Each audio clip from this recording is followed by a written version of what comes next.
Picking up from that, this idea of the live experience and then capturing it and translating it to the listener, of the albums that you've done, which are the albums that had the most significant challenges that really informed the end product? And how did you get round these challenges in what you were trying to achieve and what the band were trying to achieve? Well, I think turning it around, I think one of the easiest projects was the album I did with the sort of second incarnation of Sabbath with Dio. So that was written all properly in the studio. Lots of time was taken. Ronnie would be upstairs in his kitchen with a little acoustic guitar, and a CD player, not cassette. And he was working on lyrics and melodies while we were working on the other stuff. And then we'd come together at the end of each day. But by the time we got ready to record, we were out in Los Angeles, and we booked a rehearsal room for a week so they could start playing the songs. And the songs transformed. So that when we went to Rockfield to record it, we recorded that album in 13 days, top to bottom, because they were ready. And then you take an album where it was very much pulled apart and it was put together piecemeal, like Redeemer of Souls I did for Judas Priest. Now that started with demos all done on the computer. Then it was, we're going to get all the guitars done. And then and Glenn didn't even want to bring the drummer in because he was happy with the drum sound. And I'm like, no, Scott Travis is one of the best drummers out there. What are you talking about?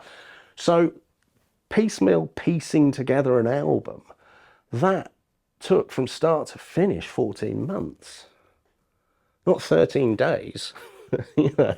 And how did that impact the final production? And from the perspective of somebody listening to it without understanding or knowing? Well, I think it's a very divisive album because there was a very single-minded approach to the guitar sounds. Glenn wanted something very different to previous albums because it was like, let's do something different this time. Let's do something different here. And I guess Richie's first album with the band, not able to push back as much. That was the album that gave me the nervous breakdown. So that's what that did to me. But from the overall aspect of what went on, it was a slog. It was a real hard slog. We did Firepower 3 or 4 years later. That was really straightforward. The band were all there together. I mean, that's what bands are meant to do. They're meant to be in a room, at least making decisions, you know. And the difference between Redeemer of Souls and Firepower, do you feel one's overproduced? Do you feel, how did it... Well, Snape always overproduces everything. But no, I would say Firepower was much more condensed in the focus of the energy from everybody. Everybody was involved. Whereas Redeemer of Souls was just spread out. It was just, we got a month here to do this, and Rob will come over and do vocals in a month, and it just didn't feel like it was a band. And I think that's why it divides people.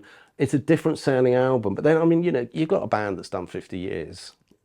You're going to win and lose fans along the way, aren't you? You know, I've got 4 favourite Rush albums. I've got 4 Pink Floyd albums. Queen didn't do everything right, you know.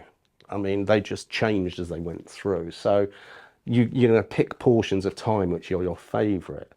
And I copped a load of flack, the death threats and everything from Priest fans who said it wasn't anything like Painkiller. And I'm like, well, thank God for that, you know. Because Judas Priest aren't just Painkiller, you know. So but you don't make records for the fans. You make them for the artists. You make it because these people have got something inside them that they emotively want to put out. Well, you know, you're an artist yourself.